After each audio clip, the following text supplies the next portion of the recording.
It has been known that people from different social classes rarely understand each other.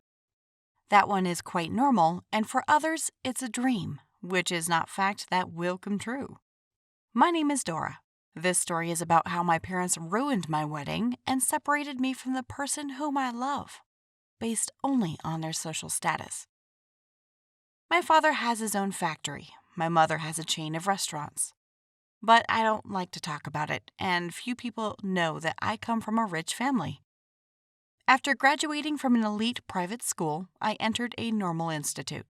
I wanted to be simpler and find out how other ordinary teenagers live. To be honest, I didn't understand at first why some classmates earn extra money and save on buying clothes or food. When I was a student, I met a very nice guy named Daniel. By the way, he was one of those who, in addition to studying, tried to earn extra money to pay for the loan himself. I liked him very much for his creative and charisma, and soon we started dating. Time passed, everyone finished their studies and went to work, and Daniel and I decided to play a wedding.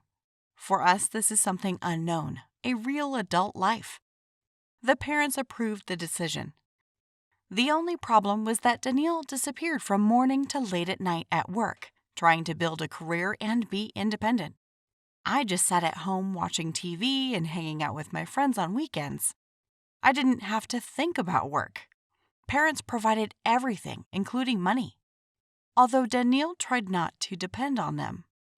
I rented an apartment that I paid for myself. We also decided to pay for the celebration together. My parents immediately fell asleep with options with an expensive hotel, dress, rings, and other attributes. The price tag exceeded several million rubles, which at the time was unrealistically high. But Daniil said that such a pleasure is not for him and offered to do everything modestly. Moreover, he could not have earned so much money in a short time, and as you already know, he did not want to ask his parents. At first, I tried to agree with him and support him in everything, but my parents eventually changed this attitude. Every time my mother came to visit, she pressed with phrases, "My daughter's wedding should be chic, otherwise we will be disgraced in front of friends and relatives." My father said about the same thing, emphasizing that he was ready to pay for everything, even covering the groom's share. This did not suit Danilo. His opinion was that you need to live within your means. However, the beautiful words of my mother and father soon changed my decision. So everything was beautifully described and I already began to dream of a chic celebration. The most terrible thing is that my parents pressed me, saying that I have a strange fiancé since he refuses to do this. Apparently, they could not understand his situation or simply did not want to understand. This was the first crack in our relationship. Because of different thoughts, Daniil and I began to quarrel often, and I could not stand it. I moved to my father's house. The groom's parents tried to persuade the other side to give in, but Mom and Dad firmly stood on their own. The wedding will be luxurious. But fortunately, after a couple of weeks, they found a compromise. Daniil and I talked, understood each other, and continued with our preparations. But apparently the parents decided to act not openly, but in other cunning ways. And then another blow. My mother bought a course in wedding dance production. Everything should be perfect. I admit that I really wanted to dance a luxurious romantic wedding dance myself, to be like a fairy tale. The problem is that these lessons are held during the day on weekdays. Daniil didn't want to, but still couldn't get off work.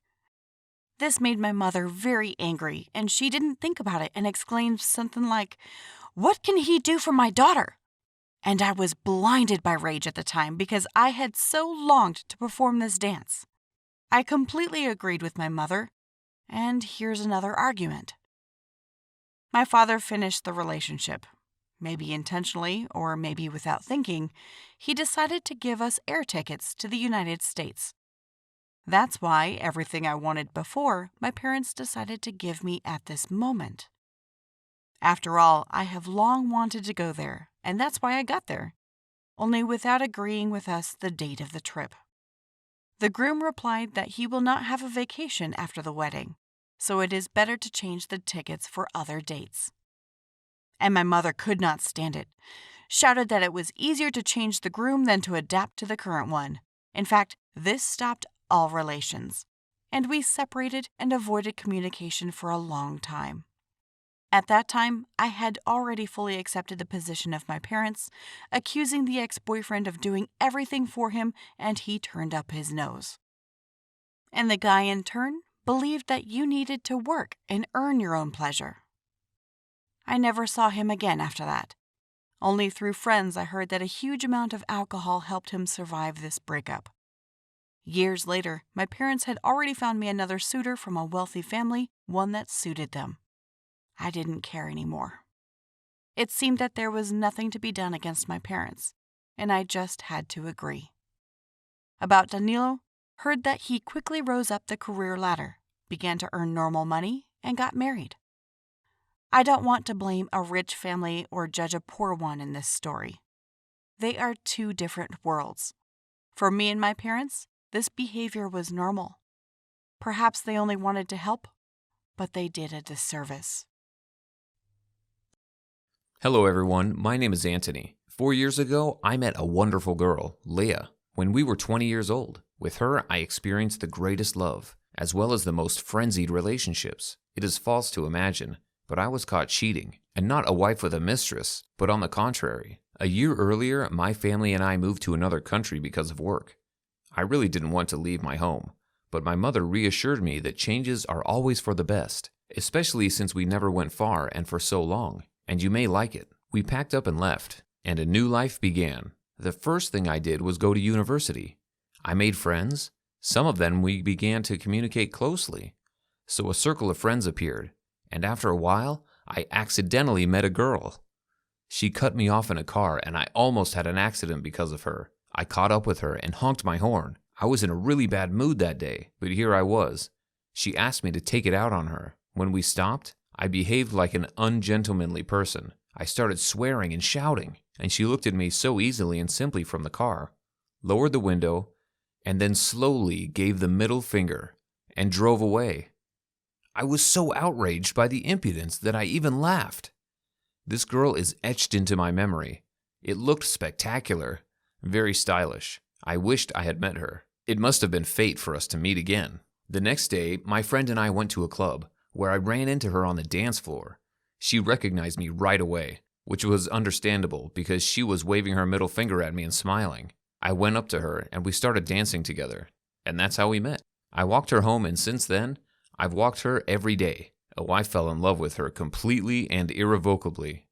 She was my first love, and it was also mutual. We had a crazy relationship. We went out at night until morning, loved to dance, went out of town together spontaneously, drank alcohol in front of the TV, went crazy, ate a lot, made love, and when we quarreled, we did it just as beautifully and vividly.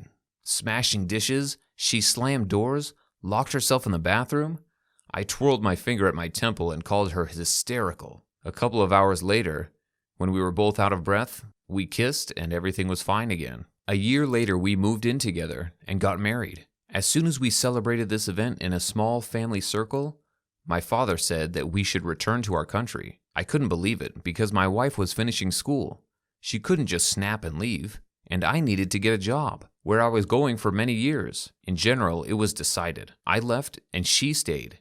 We agreed that we should visit each other as much as possible. I missed her like crazy. She came to see me during the holidays and birthdays. Parting was a tantamount to torture, but we managed. This long year has finally passed. She finished her studies and came to me. Well, then my job didn't work out, so we came back to her homeland and decided to live there for a while. To be honest, perhaps this distance changed us a little. We both became a little different, and it was already difficult to accept each other not as before. Our swearing no longer resembled those that used to be. There was no longer any romance or something. Everything became tougher, rougher, and without reconciliation in the form of kisses and sex. One day, she said a lot of unnecessary things, and I couldn't stand it and hit her, which I later regretted. She did not forgive me and kicked me out of the house. I left, buying the nearest ticket. That's how we broke up, but we haven't filed for divorce yet. I went back to myself again, trying to build a new life. I was angry with her for a long time, but I didn't call her because she sent me away. So 3 months passed, I began to realize that the marriage was about to break up and went to a club where I got drunk and met another girl, Vera. I started dating her. It was very intrusive. I didn't like her, I just liked her, but that's all. And she seems to have a huge crush on me. I didn't seem to mind, but I didn't reciprocate. She came to me every day, took care of the house, brought something to eat, and I didn't care. To be honest, I missed my wife. Then one morning, the doorbell rang. I thought it was that girl again. I got dressed, opened the door, and saw Leia. I couldn't believe it. I suddenly felt sick and happy at the same time. She turned on me as before, as if there had never been a parting between us for almost a year. We enjoyed each other all day, and it wasn't until the evening that she told me that she missed me. We frankly admitted to each other that we had a relationship during this time. Yes, I was terribly jealous of her boyfriend, but I knew I had a girlfriend myself. I told her about it, to be honest. We agreed to break all ties and try to continue loving each other again. That evening, I was supposed to meet up with Faith. When I saw her sitting on a bench outside, barely approaching, I told her that everything was over between us, that I loved my wife, and we were together again. Of course, it was unpleasant and painful for her, but I couldn't lie. I went home, and the next morning, Leia and I agreed to go for a drive around the city. When I got to the car, I was just freaking out. My white car was covered in red paint. That girl drew a male sexual organ on it, wrote obscene words everywhere, and my paraphrased name, Anton. I was really angry, but Leia calmed me down by telling me that Vera just needed time to cool down. Barely as we washed the car at the sink, we returned home. Exactly the same inscriptions were written on the entrance. Yes, she was not too lazy to go around all 7 floors until she reached my door. At least I didn't give her the keys to the apartment. A day later, she made such inscriptions on the door and the car already fittings. Broke the windows, punctured the tires, broke the peephole on the front door. This girl did not calm down, and I can see that I strongly touched her to the quick. Leia asked me to meet her and talk things over. I agreed and texted her about the meeting. I left the house and waited for her in a cafe. About an hour later, my wife calls me in hysterics and cries. She couldn't really say anything, so I ran home scared and saw an ambulance at the entrance. It turns out Vera watched me leave, rang the doorbell, and when Leia came out, she sprayed something on her face. It's a good thing nothing terrible happened. Leia received a small burn from an unknown mixture, but everything was fine. Then I couldn't stand it any longer and asked the police for help. Only then did Vera calm down a little. I never thought my mistress would be more jealous than my wife. Anyway, Leia and I left there again and went back to the city where our love was born. Now we have decided to settle down a little and not break up. By the way, very soon our family will have another person.